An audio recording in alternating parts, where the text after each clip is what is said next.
자, 안녕하세요. 안녕하세요. 네, 공중보건 담당하고 있는 김희영입니다. 먼저 문제풀이하기 전에 그동안의 기출 어떤 것들이 있었는지 한 번만 볼게요. 자, 맨 처음 제일 많이 나오는 게 뭘까요? 역학. 네, 역학 부분이 엄청 많이 나옵니다. 그래서 잘 나갈 때는 6개까지도 나왔었습니다. 깜짝 놀란 적이 있었었는데 그래도 6개는 좀 오버하고 한 4개에서 많게는 5개까지 나오는 것 같고요. 역학 다음으로 많이 나오는 게 뭘까요? 환경입니다. 환경.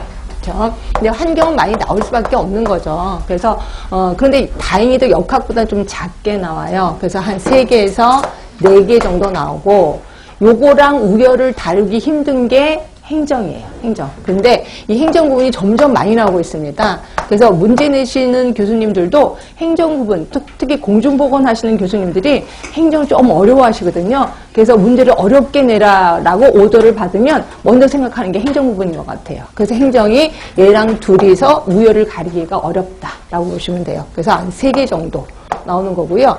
그 다음으로 많이 나오는 게 이제 식품, 영양 쪽이라고 보시면 돼요.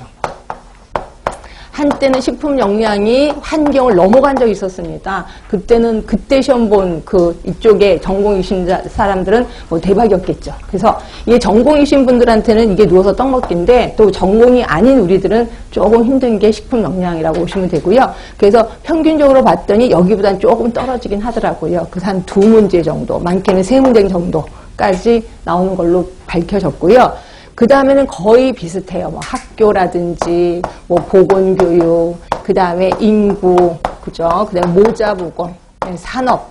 거의 비슷하게 쭉 그렇다고 아예 안 나온 건 아니고 꾸준히 한 문제 정도 계속해서 나오더라고요. 그런데 가끔가다 나오는 애 있어요. 가끔가다. 그게 누구냐면 위생해충이에요.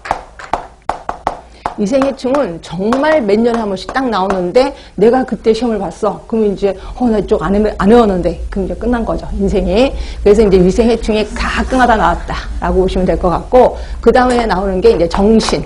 정신도 뭐 잊어버릴만 하면 또 나 여기 있어요 라고 쓱 나오더라고요. 그래서 정신 쪽이 있고 그 다음에는 뭐 노인 뭐 이런 것도 있을 거고 통계 쪽이요. 통계 쪽도 얘도 가끔가다 나옵니다. 그래서 좀 우리를 좀 당혹해 하게 하는데 이 정도 나오고 있습니다. 자, 그래서 우리는 이제 문제풀이를 뭐 다 아시겠지만 우리 기출문제 들어갈 거고요. 그 다음에 두 번째가 모의고사, 단원별 들어갈 거고, 이제 모의고사로 이제 3개 코스로 되어 있는데 그 기출문제를 공부하신 분은 아시겠지만 요게 반복이 되는 거 아세요? 그러니까 기출문제가 근데 그 주기가 정확하진 않아. 주기가 뭐 3년에 한 번씩 4년에 한 번씩 그런 게 아니라 10년 것도 나오기도 하고요. 분명히 기출문제는 다시 한 번은 또 나옵니다. 그죠? 근데 중요한 게 아니라 하여튼 그 사람들 문제 내시는 분 마음들이 대루겠긴 하겠지만 이게 보시면 주기를 타는 것 같아. 그래서 제가 기출을 꼭 옆에 끌어안고 있어야 되겠다라는 생각을 하게 됩니다. 기출은 항상 머릿속에 좀 있어야 되겠다. 그래서 작년까지만 해도 제가 욕심이 많아서 기출문제집이 엄청 묶었어요.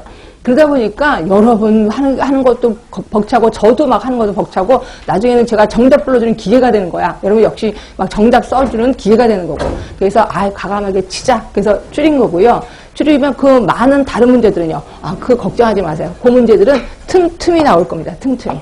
그래서 제가 단원별 할 때, 모의고사 할 때 유임으로 틈틈이 기출문제를 보내드릴 이렇게 거기 수업 시간에 다룰 겁니다. 그래서 항상 기출을 잊어버리지 않게끔 하는 그런 작전을 좀 짰거든요. 그래서 그렇게 하시면 되고. 그래서 요번에 기출문제 집은 좀 얇기 때문에 조금 여유가 있어요. 그럼 여유 있을 동안에 뭐 노느냐? 그건 아니고요. 이론을 들어갈 거예요.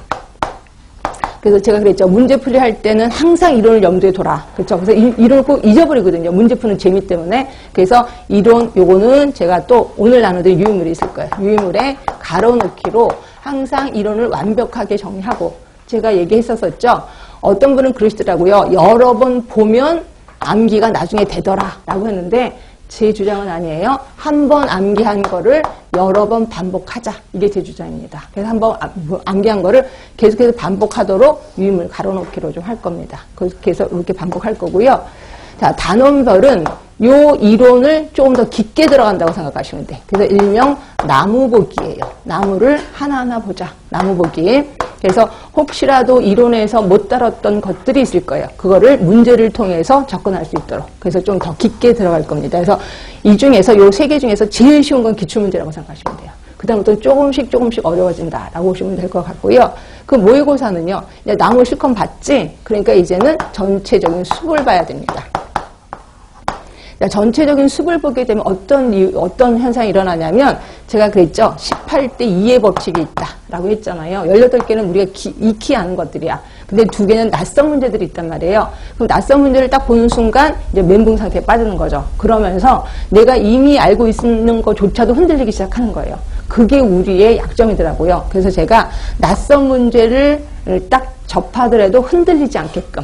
네, 그래서 제가 그 훈련을 좀 시켜드릴 겁니다. 낯선 문제 앞에서도 눈물 흘리지 않을 자신. 예, 그래서 계속 낯선 문제들을 계속 집어넣을 거거든요. 그럼 여러분은 거기에서도 말 그대로 찍기 훈련을 좀 해야 돼. 어떻게, 뭐든지 하여튼, 비빌 언덕이라도 있어야 될 거 아니에요. 딱 보고, 이건 아닌 것 같고, 이건 아닌 것 같고, 그러니까 답은 이건가 보다. 자신은 없지만 이건가 보다. 라고 찍기 훈련을 좀 하도록 제가 낯선 문제를 좀 많이 갖고 왔을 겁니다. 모의고사는. 그래서 이렇게 제가 이제 문제풀이를 할 겁니다. 그래서 어떤 분들은 요 세 개 중에 골라보세요. 저 어떤 거 들을까요? 이렇게 꼭 동영상 물어보시는데, 죄송하지만